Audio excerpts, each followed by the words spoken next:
about ready to go. I really don't want to single anybody in the room out, with one exception, in addition to our speaker. But I'm so delighted to see the woman for whom these rooms are named after, Michelle Thompson. I might ask her to stand up and give her a round.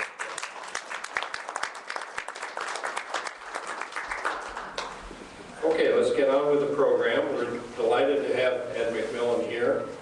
I'm going to introduce him, but let me just tell you how the morning is going to, or the next 45 or 50 minutes is going to go forward. Ed's going to make a few remarks,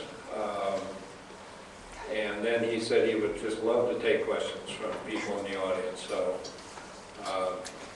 Ed knows everybody in Illinois, and particularly he knows the governor. He knows all the Board of Trustees. He knows both of the presidents of the University of Illinois.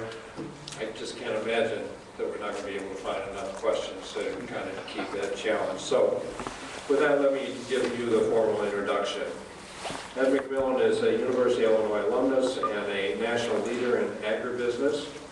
He's the chairman of the University of Illinois Board of Trustees. He was elected January 15th of this year to that position, but he has been a trustee since 2009. He has the 12-member board that governs the 3 campuses of the University of Illinois. And I'm sure everybody here knows that 3 campuses together have 78,000 students, more than 23,000 faculty and staff, and a $5.6 billion budget. So we are a pretty big deal in the state of Illinois. Mr. McMillan has stated publicly that he is honored to serve the university that launched a more than 40-year career in agribusiness, including nearly a decade as president and chief executive officer of Purina Mills, Inc., the nation's largest manufacturer of animal nutrition products.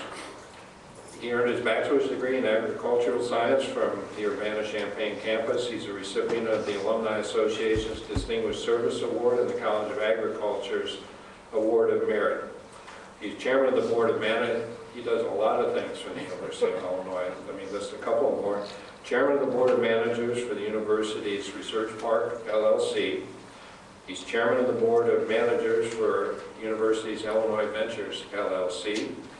And he's a member and past chair of the Alumni Association's board of directors. So, one last thing about the way the morning will proceed is that I will, if necessary, help guide the discussion. And both Ed and I are going to lunch at 12 o'clock, so we will not extend. I will cut everything off at 12 o'clock sharp if we make it that long. So please join me in welcoming Ed McMillan.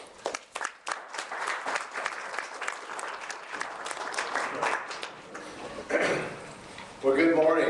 It's an honor and a privilege to be here, to be with you. I hail from downstate Illinois, way downstate Illinois. I live about 45 miles east of St. Louis. Came up this morning, so I got to see the sun coming up and the beautiful landscape of Illinois between Litchfield, I guess, on Interstate 55 and all the way up here. And I was moving progressively well until I hit about 355, and then I experienced what the rest of you experience every day. First of all, you recognize Michelle Thompson. Michelle contacted me, I guess about 2 or 3 months ago, shortly after I was named chair, and asked me if I would be willing to come. And I can tell you that I have never said no to Michelle Thompson, never. Michelle has been such a tower of strength for the University of Illinois and the Board of Trustees as secretary, and I told her that she mentored me during the early days of my first term on a member of the board. And Michelle, thank you. And it's just a pleasure to see you and to be with you today. Secondly, to Brenda. Brenda's been my communicator and getting me coordinated, and very importantly, finding me a place to park. Every time I come up here, my first question is, where do I park? How do I park? And lastly, I'm not quite sure what to call him, Dr. Gisselson, former VCR, You gave me a new term today. Chancellor Emeritus. Chancellor Emeritus. Chancellor Emeritus. He still is interim provost, so he still has a title. But to me, he's just Rick. Rick and I have worked together, particularly on the Research Park Board for, my goodness, we started working together over 10 years ago, I think. So he's had to put up with me for a long time. So Rick, great to be back with you again. Treasurer, our CFO, Nor, great to see you back in the back of the room. Walt. Walt and I spent a lot of time together trying to sort out numbers at the university. Matter of fact, we exchanged messages this morning relative to some numbers at the university. Well, as Rick said, I'd like to just give you some general thoughts and comments about lots of different things, but most importantly, I just want to open the floor to questions. And with Walt here and with Rick here, when I can't answer a question, one of the two of them can't answer them, so we'll get to the bottom of them. 2 or 3 things to add about my background, in addition to the very generous comments that you added. I'm a farm kid. I grew up my dad was a tenant farmer in McDonough County, near Macomb, Illinois. For most of my first 14 years of life, my whole plan was to go back home and farm. And that was in the early 60s, and for some of you who remember the challenges of agriculture in the early 60s, my dad was very worried about my vision of being a farmer. And fortunately, our parents got my brother and I both to go to the University of Illinois to find something to do other than to be farmers, even though I was defiant. But finally, between my, I guess it was in my sophomore year, Dad was really financially stressed, and he finally said, "You've got to figure out something else to do with your life." And so at the College of Ag at Champaign, I struggled a lot with trying to figure that out, had lots of different courses of study, but ended up getting an internship with Ralston Purina between my junior and senior year in school. And that really set me on a different direction of going into business rather than being a farmer, actually selling feed to farmers rather than being a farmer. And that was the beginning of my career with Ralston Purina and eventually with Purina Mills. The other thing I would add is that I'm married to a farm girl from Southern Illinois who I met at the University of Illinois, like I suspect many Illinois graduates. We have 2 kids. We have a son who is a College of Aces grad with a master's from Colorado State, lives over in a little town of Tiscawa, Illinois, south of Princeton on Interstate 80. And they have a 13-year-old daughter who's about to go into high school, which is very stressful for me that my eldest grandchild is going into high school. Secondly, our daughter, who's the black sheep of our family, went to Texas A&M to school. We tried to talk her out of that, but she was bound and determined to be an Aggie. Went into ag business and business, went to work for a division of Eli Lilly. Somewhere along the way, she met a turkey veterinarian from Minnesota. I think he's one of 5 in the world, turkey veterinarians. And they have 2 daughters, Claire who's 6 and Kendall who's 3. And our daughter, who's been working, finally decided to be a full-time mom for a while until her youngest gets into school, and then she'll get back into business-related issues. So that's the other dimension of me, in addition to all this other stuff that I've been involved in. A couple of things that Michelle and I talked about that maybe I could touch on today, which might be of interest, and if not, we'll go off on wherever you want to go. But the first one is our new governor. I had the pleasure of meeting the governor about 30 years ago when I was in Purina, when we were working on securing financing for some things in our business. Actually ended up not securing the funding from Governor Rauner's company, Golder, Toner, Cressy Rauner in Chicago, but got to know him then, and then interfaced with him a couple of times after that on some business transactions, but never really knew that he was willing to get himself into politics. Actually had a breakfast meeting with him that it was facilitated by Larry Shook, who is our Vice Chancellor for Research or excuse me, Vice President for Research at the university. And during that breakfast, Bruce made the comment, he said, "What do you think if I would run for governor?" I said, "Have you lost your mind?" And he said, "Well, yeah, probably I have." And he said, I really think somebody needs to stand up and say the things that need to be done in this state."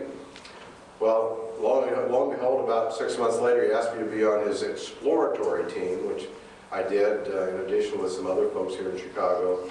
And then when he finally decided to run, I had to step off of any involvement because, as you probably know, trustees are not allowed to be involved in anything having to do with the governor's campaign.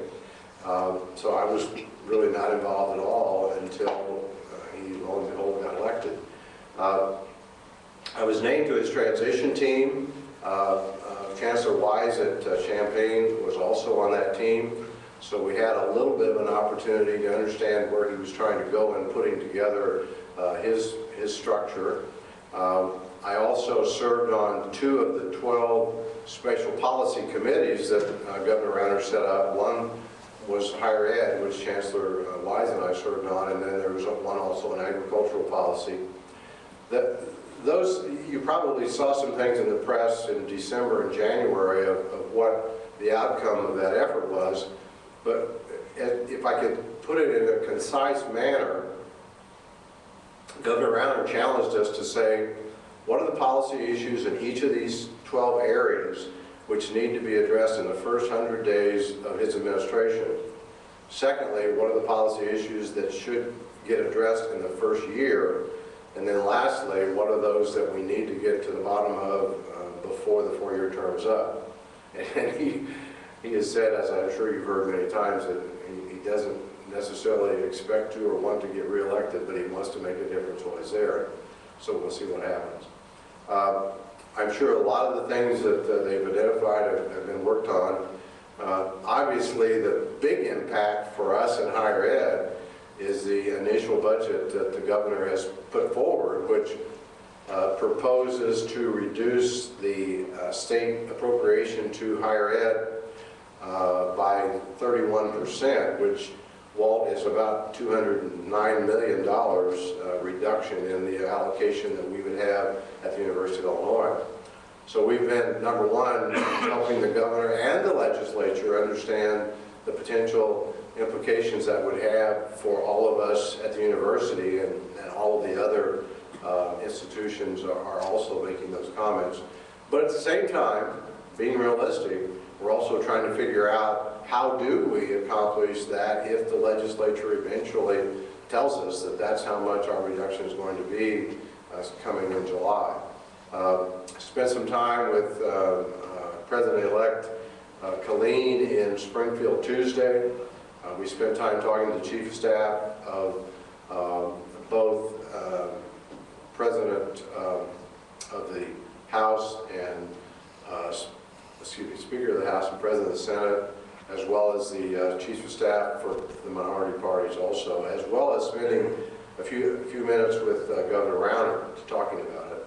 I'm not sure that we affected anything in those discussions, but we certainly had an opportunity to talk about it. And I hope one of these days you have a chance for President-elect Colleen, when he becomes president, to come visit with you also and share some of his thoughts. And he has a little bit of a Welsh dialect, so Brenda, you'll be very comfortable. He's a very engaging guy, a very good listener. I've told Tim several times that I'm really impressed by his attentiveness, his listening, and responding to what people say. So hopefully he'll have a chance to listen to you also. I did see a quote that came out in some clippings that we got yesterday, a quote from Rauner that I had not heard before.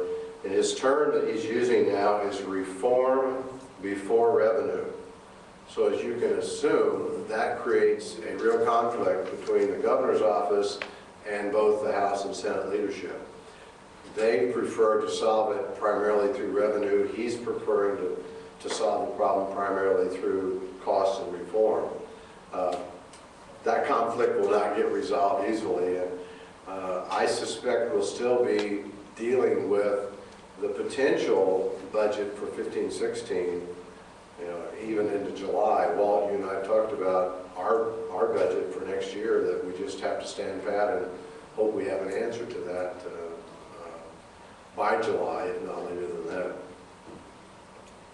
The other thing I'd like to talk about is just maybe issues and opportunities and thoughts about the University of Illinois, all of the things that make up the University of Illinois and higher education overall. First of all, for the university, we're going through a transition period. Obviously, with Chairman Kennedy and Trustee Strobel leaving the board, we have two new trustees, which you've probably seen releases on. The first being Ray Cepeda, a UIC grad, interestingly in criminal justice, and he works for Northern Trust. And I told him, I think it's really encouraging to know that somebody in criminal justice is working in a bank. I thought that was very good. Ray graduated and had the opportunity to get involved in the banking industry. And he's Senior VP of Real Estate and Real Estate Investment for Northern Trust, a very responsible position. I told him I'm very thankful that he's willing to take the time, and his boss is willing to let him take the time to be a trustee. He brings not only the perspective of Latino Americans, but from the perspective of UIC and the need to address diversity at the university. And he has a great passion for that, as well as being a member of the Audit, Budget, Facilities, and Finance Committee, Walt, which Chris Kennedy, when he put me in charge of that committee, he said, I've determined you know how to count, so I'm going to put you in charge of that committee. So I told Ray that he is now going to be the addition to our committee, because I think he knows how to count also. The other is Jill Smart. Jill is a UIUC grad. She has been the head of human resource for Accenture, which I think has like 150,000 employees globally. I've known Jill on the University of Illinois Alumni Association board for many years. Again, very pleased that she's willing to take the time in her responsibility to join the board. She comes also with some real credentials that help in our, obviously in anything that we have to do with employment, but particularly in the Civil Service Merit Board, which the Board of Trustees is responsible for having 3 members on, and having Jill step onto that board going forward is going to be very valuable. Obviously, the other transition is with President Easter, who will be stepping down at the end of the last commencement, which is in Springfield, on Saturday afternoon, the 16th of May. And President Colleen officially goes into the harness on Monday, May the 18th, and I believe he'll be up here. I think the first 4 or 5 days of his first week, he's going to each campus and spend time. I don't know, Rick, exactly which day he's here, but it will be the 18th, 19th, or 20th, one of those 3 days. So hopefully you'll hear about that, and maybe you can have a chance to meet him. Obviously, new Chancellor Amaritas is on the ground, running hard. I've heard that he's had meetings with almost every department at UIC already. I spent some time with Don Chambers a week ago, and Don was telling me about one of the meetings that he's been at, and how energetic and aggressive that Michael is and going forward. And if you haven't met the Chancellor, I hope you have that chance very soon. I know that we have initiated a search for the new Vice Chancellor for Health Affairs. I don't know the status of that, Rick, as far as where that is. Can you... They're well along, and I think that they would probably be doing airport interviews in a month or 2. Super. Good. Yeah. They're ahead of the provost search. As you know, the structure, it was a decision made a little over a year ago to change that structure so that there would be a person hired over the whole health affairs area. And I was checking with Walt this morning that basically about 1/4 of the total $5.6 billion budget of the University of Illinois is within that entity of health affairs. So This is a very important hire. It's a very important hire as we deal with the changes of healthcare in this country, in this state, as we deal with Medicaid, but also with the leadership of that whole medical entity. So, very important hire, and we're all looking forward to getting a real rock star for that position. Last thing, maybe I just make some comments about higher ed. It certainly was interesting this week to spend time in Springfield and talk about higher ed. You know, you'd think from looking at all of the proposed cuts to education, both federally and state, and research dollars, et cetera, that nobody appreciates higher education, or they're willing to sacrifice it for other types of things. I really don't believe that. I really believe that people understand the importance of high-quality higher education to the future employees of the state, to the future leaders of the state, to the people who discover technology that we can commercialize in our laboratories and businesses. I really do think people believe it. The problem is, do we have press here today? Good. The problem that I see is that politicians count votes on wherever they are deciding they're going to spend or not spend money. And unfortunately, they don't count as many votes in higher ed as they do in a lot of other areas. So we kind of get picked on because they think fewer people will get mad when they change allocation of funding. I don't think it's a basic disbelief or lack of support. It's just an area that seemingly is an easy target.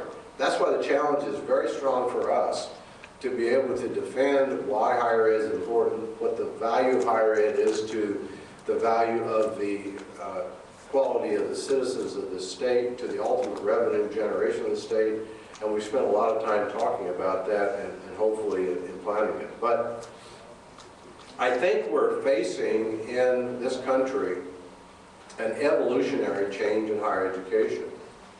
And I break it up into three categories, and I don't read a lot about it thinking about it this way, so bear with me a little bit as I try to share with it. The first stage, which is really strong in this state, but can be complicating, is the first 2 years of higher ed.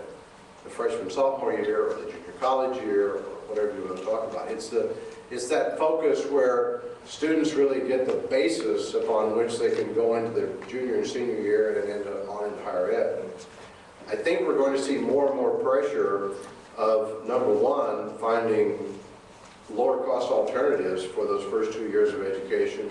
There's going to be more and more pressure from the community colleges and junior colleges to attract more students to go there rather than coming here or wherever they may go.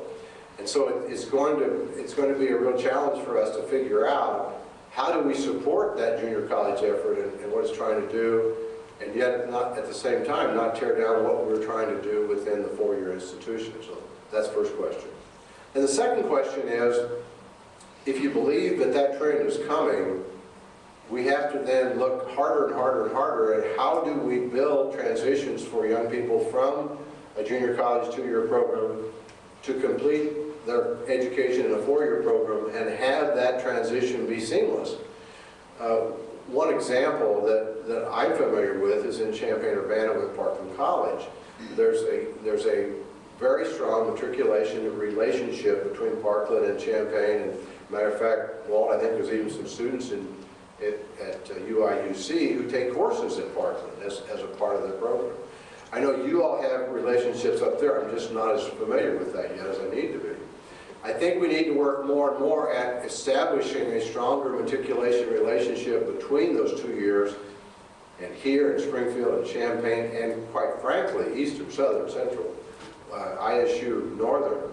I think we've all got to be thinking about that. And it's interesting, the Chief of Staff to Speaker Madigan made a comment to Tim Killeen Tuesday and said, somebody really needs to be the outspoken advocate for higher education in Illinois, and he said, I think that needs to be you. Tim kind of sat back and said, well, I'll take that challenge. And that was really, and I think it's right. I think the president of the University of Illinois doesn't need to dominate all these other people, but needs to be able to speak to any organization and speak on behalf of four-year institutions and speak strongly. And I think you'll find Tim Killeen is ready to rise to that challenge. By the way, Bob Easter, which we're also indebted to for his time of stepping in and leadership, is highly respected in Springfield. I've known Bob for a long time. I did not know how much high credibility Bob carries in both the legislative branches of government. He's on first-name basis with all the leadership, and when I'm there, they talk about him and how he advances higher ed. And I think Tim Killeen is going to step right in and advance that even further, so I think we're in good hands. I guess the next area I talk about briefly, and make sure I don't get talking too long. You're doing great. Okay, is money for research and making sure that we continue to find more sources of money for research. See you, doctor. And then secondly is money for faculty, to attract and retain world-class faculty in all of our institutions. All the challenges that we have in the state of Illinois, the uncertainty about is there going to be support here, creates some problems for that, and I think we've got to work harder at making sure we secure the research dollars as well as secure the money to not only attract but retain those best faculty. We don't want them coming here, spending 2 or 3 years, and then going on. We want to keep them here.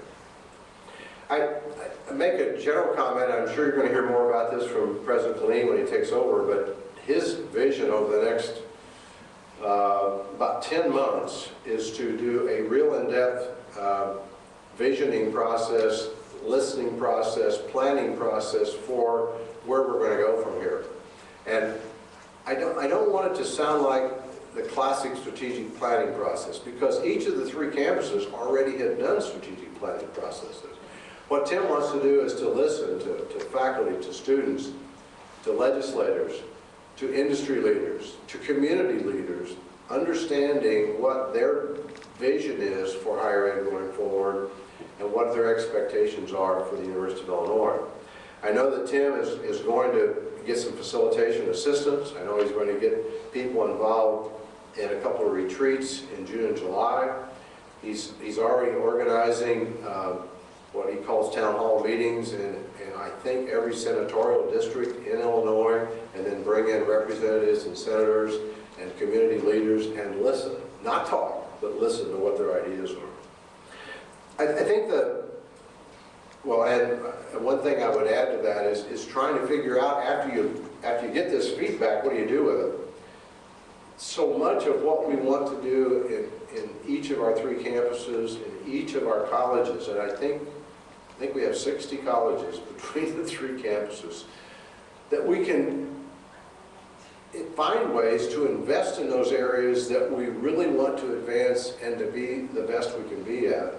And at the same time, figure out things that maybe we shouldn't be in, or that we can't be the best that we can be, and see if we can reallocate funds from one area to the other, if that's what makes sense going forward. That's a painful discussion. For those of you who love to do fruit trees or plants, the word I like to use is the word prune, because if you prune a rose bush, for example, it gives more blooms. Well, in agriculture, we have to prune, we have to cull the herd periodically to improve the overall productivity. I think we've got to think about that in higher ed, and that's a very painful discussion. Last thing is pension. Couldn't have this conversation without pension. Let me get over here. To the best of my knowledge, no one has come up with a sound, legal, constructive solution to public pensions in this state. In addition, we've not come up to a solution for augmenting the pension program for academic faculty in particular.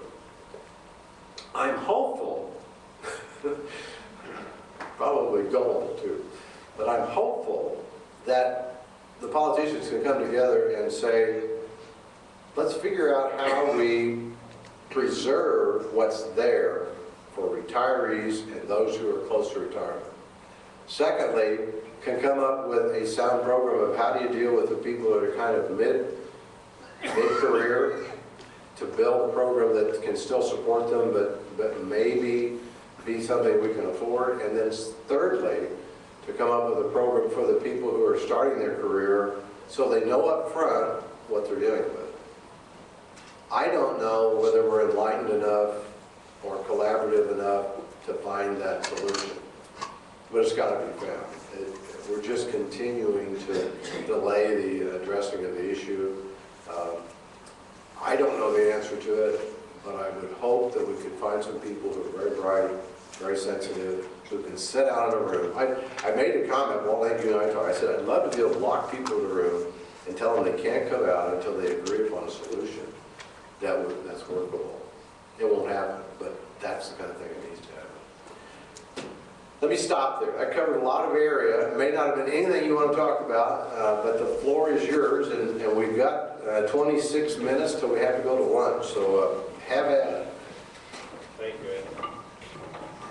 So Ed is going to be in business for the next 26 minutes. Just a couple of things I ask of you. One, please introduce yourself when you ask the question, and I'm guessing most of you either are in a department or were in a department. Please share that as well with Ed and I. And please talk loudly. Ed is not hard of hearing, but yes, I am. Oh, you are. We're both hard of hearing, so thank you. And Mary Jo maybe was first. Yeah, my hearing, I grew up on a farm with John Deere tractors, and I think it ruined both of I wear hearing aids on both ears, and so sometimes I try to read lips just to understand what people are saying. Speak up. Yes, ma'am. Mary Jo was. I'm glad to hear that you're a farmer and a businessman, because you know about pruning and culling and good business practices. I'd like to know what the trustees' reasoning is with the new College of Medicine in Urbana, given that there is a College of Medicine in Chicago. And I know part of the reasoning is the College of Engineering in Urbana, which there's a College of Engineering here also. But if you're looking at a 31% cut in funding to higher ed, when we have research and medicine here in Chicago, why not build on what is already here? Very good question. Let me go over here so I can make sure I can be heard. As you've seen, I think, the proposal that was put forward and that worked through the whole system, including the faculty senate, which is the executive group that Don Chambers leads. Senate conference, right, excuse me. Thank you. I should know that by now. A lot of discussion, a lot of deliberation about that issue. One of the earlier ones is the first thing you said with the cost structure from the state. You know, can we really afford it? The proposal that's been put forward that we've seen does not call for any additional funding from the state of Illinois. It will be a combination of the $100 million committed by Carl, as well as, I think, Walt, $135 million from independent contributions. The crux of the proposal, as I understood it, and as you probably heard, that we as a Board of Trustees had a very extended total board meeting discussing the issue. This is really a really new approach to medicine. The term that's been used, biomedical, in conjunction with bioengineering. As I understand it, there have been 3 initiatives similar to this in the country. One at MIT, one at Stanford, and I do not remember what the third one is, that have started down this track. They've really not, they were accredited, and they got their accreditation to go forward, but they had some missing pieces of that, particularly as it related to bioengineering and data management. We received, I don't know how many letters from people in the medical community encouraging us to go forward with this proposal because the components of that biomedical, bioengineering data combination with the NCSA Blue Waters computer that we had in Champaign creates the opportunity for that medical school to really be successful compared to the ones that are struggling with the process. As you also know, we've put in place a committee that's being headed by former President Joe White to continue to ensure that as this process moves forward, number one, that it is collaborative with everything that's being done here, not combative or diminishing what's being done here, and charging ultimately with Michael and Phyllis, chancellors, to ensure that that collaboration goes forward so that what's done there doesn't diminish here, doesn't compete here with dollars and dollars available. That will, I think the goal is to start that in the fall of 17 for the first incoming class. There's a lot of work to be done, not the least of which is getting accreditation for it. So that's the background that we've had on it. I think there'll be a lot to be resolved going forward to it, but I can tell you the commitment and if you read President Easter's recommendation, first and foremost, it's got to be compatible and supportive of what's being done here and not diminish it. We don't accomplish anything by diminishing the medical effort in Chicago. Great question. Yes, sir. My name is John Gardner. I was in the political science department. You referred to the issue of articulation with junior colleges. We received approval to have a doctoral program in 1976, produced our first doctorate in 1981, and by that time the national market for research PhDs was minimal. We chose to emphasize the teaching skills of our doctoral graduates, and we have been staffing the junior colleges and the four-year teaching colleges of Northern Illinois now for 30 years. And you might learn more about that, about the record of political science as you explore the issue of what we can do, what the University of Illinois can do in that transition process. Very good. Just a question, how many of your grads are out there in that system now, do you know? I'm guessing 20 to 30 at least. So that's a major group within the junior college system. Others have gone into professional careers. We have one who's a major Washington lobbyist. One is in the White House, but that's a minor question. Yeah. But they say, It's a great point. We particularly chose the market that you were talking about. Great point. It's interesting, you may have seen one or two of the junior colleges who have talked about actually going to a four-year program. I think primarily for nursing. I think that's been kind of the driver that a couple of them tried to pursue. I'm not trying to make a judgment one way or the other, but I think they do carry a very major role in helping kids get ready for a four-year, but also for a lot of students who don't really want to get a four-year education. They want that associate's degree to take them into the employee side, so it's very important for them. Thank you for letting me know that. I did not know that. Appreciate it. Yes, ma'am. Mary Jo Ledoux, the Department of Anatomy and Cell Biology in the College of Medicine. Hang on a second. I got to get closer so I can hear you. Oh, I can talk really loud. Okay. Oddly, my question will not be about the College of Medicine in Urbana. There's a lot of rumors about the UA being held exempt from the 30% budget cut. And I'm not necessarily concerned about you saying whether that's true or false, but there's a lot of reasons why that rumor is going around. And could you please comment on why that would be why that would be a perception of a lot of the university faculty, staff, and students, and otherwise, and administrators, that UA would be held harmless? Well, first of all, I can tell you that in the first call that I was on after we heard about it, and Walt, you were on that call, the comment was made, and I echoed the comment, that nothing can be excluded. Nothing in the university, when you're looking at a 30% reduction in state funding, can be exempt from it. There are issues that you would have to call mission critical, which actually I think President Pauline added that term, mission critical, that you can't stop.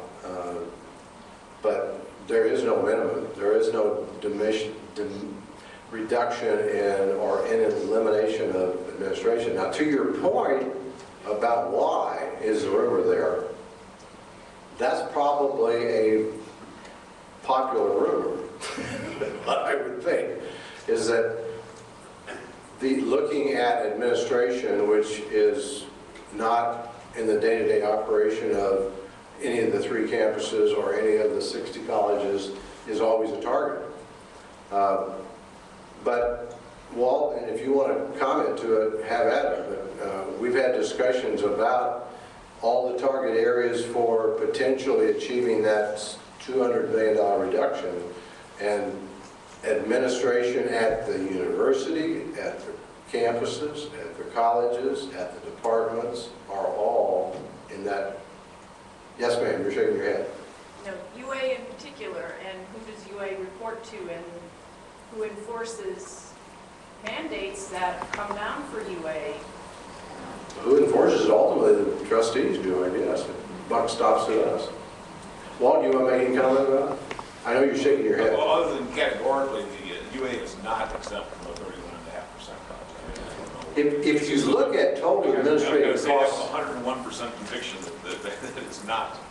yeah. exempt. So, If you look at total administrative costs of the That university, is a rumor that's out there, because that's yeah, all I can say to you is there's nothing that has been excluded from looking at that 31%.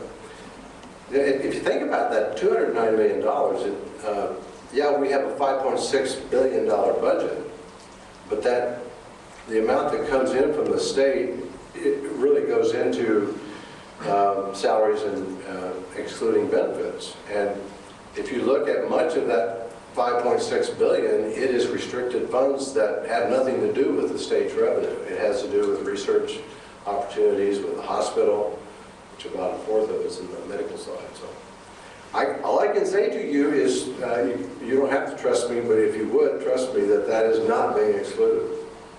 Yes, sir. Yeah. Hi, my name is Ben Ramirez. I work in Center for Structural Biology. And I noticed you mentioned in your talk appreciation for faculty and students. But I wonder, where in the conversation is appreciation for staff? And myself as an academic professional, those that manage research programs, those that facilitate research programs, and those that keep the lights on and keep the water running. Where are they in the conversation? Well, I apologize for overlooking you. That was a major error. But I think if you would talk to every person on the faculty, their appreciation starts with you, because their job, whether it be in preparation for a presentation in a classroom of 500 kids, or the support of their research effort and getting the research resolved, to maintaining buildings wherever it may be, you can't operate a university and a hospital and medical schools without that important staff. Yeah, we're probably underappreciated. You know, I think about that as farmers today. There's only less than 2% of the population of the United States that produce all the food for this country, and most people, they're invisible. But I think we appreciate them every time we eat. Just like you, I think we appreciate you every time we need support services. We just, unfortunately, don't say thank you enough. Great point. Thank you for reminding me. Matter of fact, I think there are probably more of you than there are of faculty. Yes, that's correct. Yeah. I don't know the exact number, but I think that's true. Yes, sir. Wait a minute. Chris Deegan from Study Abroad. You mentioned that in the budget kind of environment that we're in, that decisions will be made based on units, people, departments, colleges, whatever the moniker is, critical to the mission. So I'm wondering, I mean, each one of us here are in a position where we believe that we are critical to the mission. Some of it is pedagogical, some of it is directly related to student retention, some of it is you can't run a university without a Department of Political of science. So we each believe that we are critical to the mission. So I guess the question is, how is that phrase, how is that thinking being disseminated and decided on for the decisions of cuts? Well, first of all, if you don't think that yours is the most important part of the school, you're not doing your job. So every one of our people should feel my job, my responsibility is mission critical and important. The first thing I would say to you that has been initiated by Vice President Christophe Pierre, who's the head academic person for the university, in conjunction with the provost, which Rick knows, is a rather quantitative approach to academic review. Is that a fair way of saying it?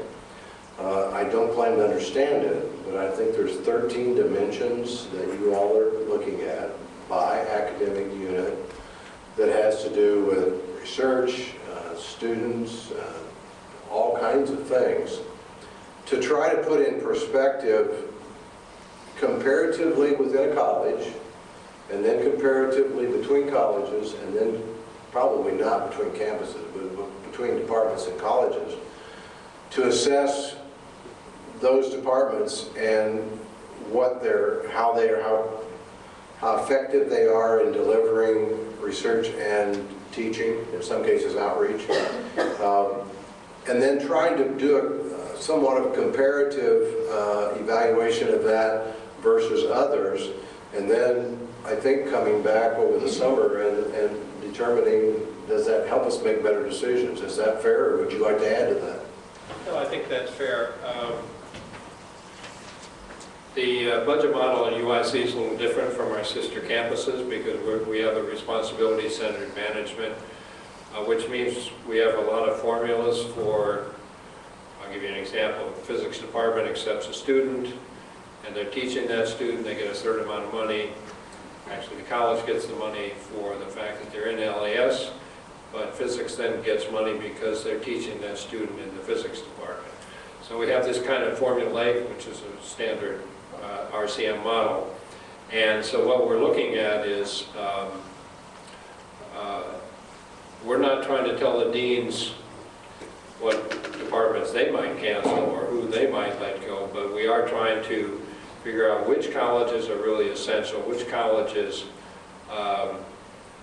budget can be cut more than other.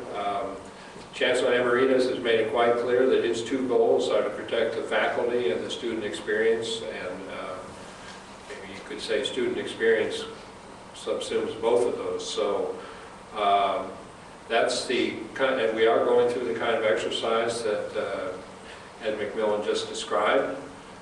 We're not done yet, and but it's something that the Chancellor and I and Janet Parker, who's our Chief Financial Officer on the campus, will be struggling with the rest of the spring and during the summer, and hopefully by July, I mean, we'll have something in place. It's not going to be easy, but we have a remarkable amount of data with the departments, and we'll do the best we can. That's That's a great explanation. I think the only thing I would add, which, maybe this is overly obvious, but I want to add it in particular.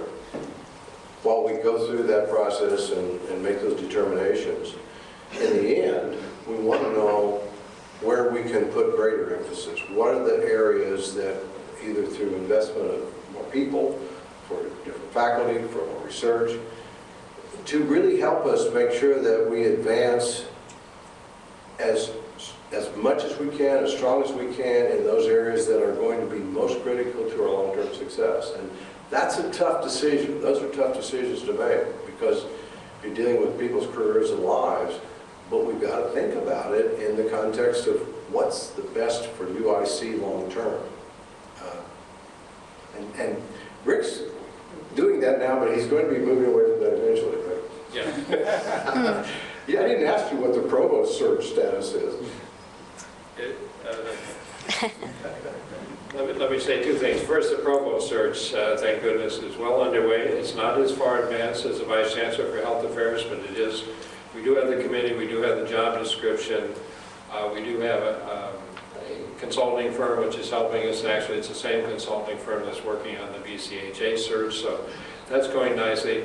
I wanted to add one thing to my answer to the previous question, which is, I should have said, every department, every college is aware that another way to mitigate the effect of the state cut is to grow revenue. And how do you grow revenue at a university? You accept more students, you teach more students. And that's something that I've become very much aware of. Every dean, again, I think the fact that we have this responsibility-centered management model makes it very natural. But every dean, and I think it's fair to say almost every department head is aware, if we can teach more students, if we can accept more students, if we can teach more students, we will get more tuition, and that will mitigate the cut from the state. And I think it's fair to say every dean is thinking it along that line. Great point. And we still have about 6 more minutes. Yes, ma'am. Sylvia Bajak, I was in the Department of Anthropology here at UIC SUAA.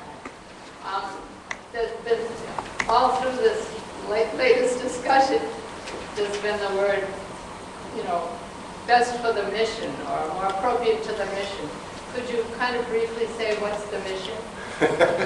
Well, hope you all have heard that. What is the mission? That's really what we have charged President Killeen to come in and redetermine for the university, for all the entities of the university. We charged him in the last meeting in March with going through a process of reconfirming not only for the 3 campuses, but also for our medical entity, for our hospitals, for all the output that we do, including extension.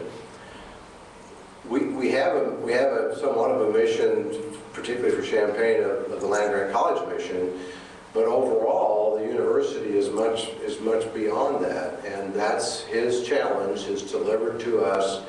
I think in March of next year, Walt, I think is the deadline. What's the vision for us? What's the mission? And how do we get from where we are today to that future direction? I don't know whether that means it changes what we do or not. I'm not going to try to prejudge what President Killeen comes up with. I think it will bring focus to us and say, maybe we can't be all the things that we're trying to be if we want to be excellent in certain areas. Maybe that's part of the question. You know, it may be a question about our mission as the state's largest public service hospital, and where does that fit with both our medical mission of medical education as well as service and health service provider. Extension is something that's evolved and changed in the state of Illinois in my lifetime, and the question is, where does extension go from here? What's the University of Illinois' role in that? Because we're basically in every county in the state of Illinois in a University of Illinois delivery. What should that be? So it's a complicated answer to your question, but we as a Board of Trustees want to hear that, and then we want to be able to build a plan around what that mission is. So can't answer you, but hopefully stay tuned, and in March we'll hear a real answer from President Killeen. By the way, I really do hope you get a chance to meet Tim. He's a very thoughtful, very engaging Welshman, and I think you'll enjoy that opportunity. Yes, sir. Yes, ma'am. Excuse me. I'm sorry. Marcia Borders, I'm an academic professional. I worked in the college of dentistry.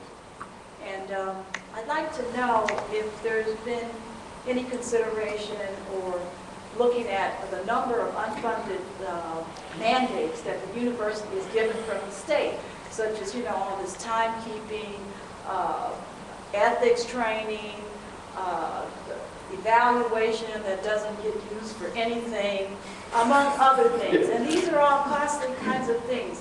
And so I'm wondering if anybody's really looking at this when you talk about pruning. Yes. Why don't these things go away? And there's other things Amen. that tie the hands of the university so that they can't raise money, they can't do this, they can't do that. It's really You're right on target. Matter of fact, in every conversation we had Tuesday, we talked about that. The one that is the most perverse is in procurement. for all of you who try to get anything purchased, the procurement policy that was put in place primarily because of a governor who was out of control has been a burden on all of higher ed, particularly for us. You know, if you're trying to order new equipment for a lab, and it may take you a year to get that.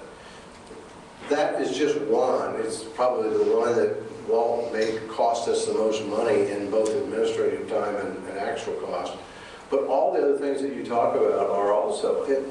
The thing is difficult is that people want to paint everybody with the same brush and say, because we've had a problem with the College of DuPage, for example, that everybody else is corrupt and that we aren't responsible for what we do, and so everybody else needs to have even higher burdens of accountability placed on them.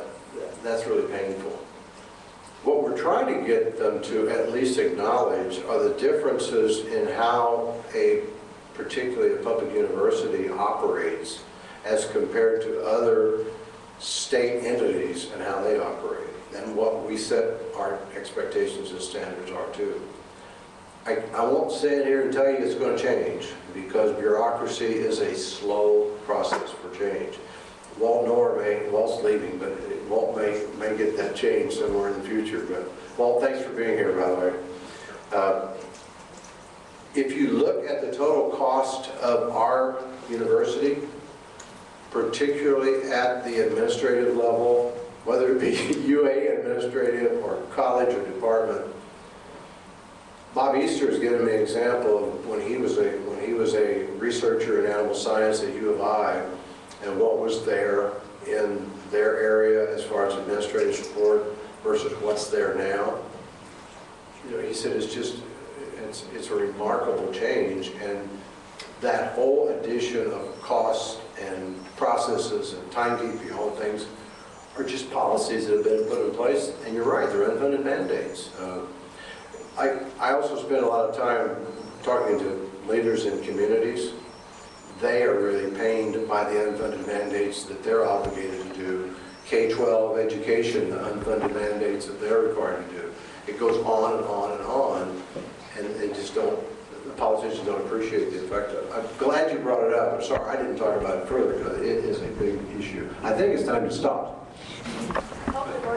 I think it is time to stop. Let me just add one thing to what Ed said on the last question. And Ed may not even know, but one of the Governor Rauner's staff asked the president to give him a list of those things that he would most like changed. And so our campus has gone through the exercise. We just sent off a list to President Easter. I know that the Urbana campus went through the exercise. Not a 20-page, 50 items, but at least ours is. Mark, how many do we have on the list? I think we counted to about a dozen or so. How many? About a dozen or so. A dozen, yeah. So that's Mark Donovan, by the way, Vice Chancellor for Administration, probably the most famous person on this campus. Thank you, Mark. So we really are very, very concerned about the thing that you raised. Unfortunately, the governor's asking it for us, so yes, recognize it. Yes, exactly. So I'm very proud of my colleagues at UIC who gave Ed McMillan a pretty good workout, I thought, a lot of questions, but he was up for all of them. So let's give him a big round of applause.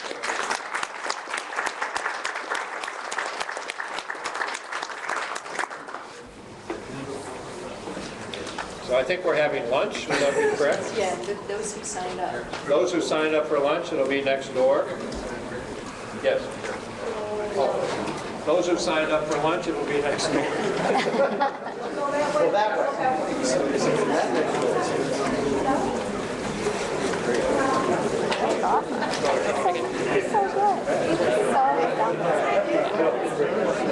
Professor Ramirez, people are usually looking at all sorts of, so I doubt if we have. Just your Facebook department head. I had the student job. Oh, okay. And when I I'm sure, but I had a couple of things I called. That's I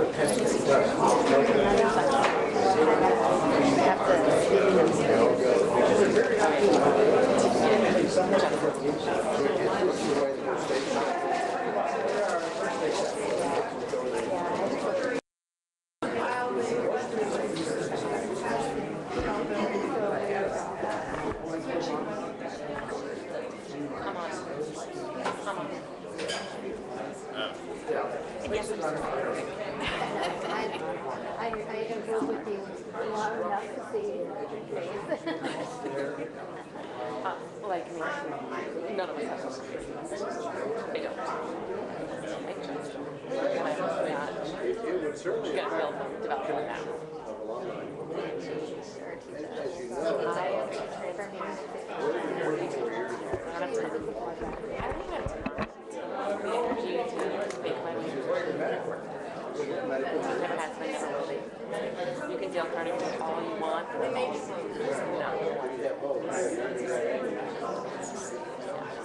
Well, it's just.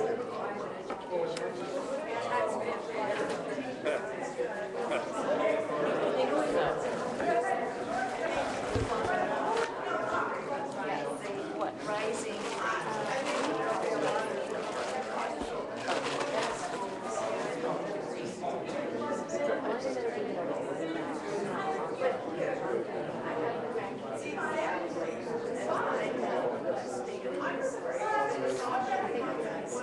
So how did everything go? And I think I'm Worked done. out well. No glitches. Redirect that.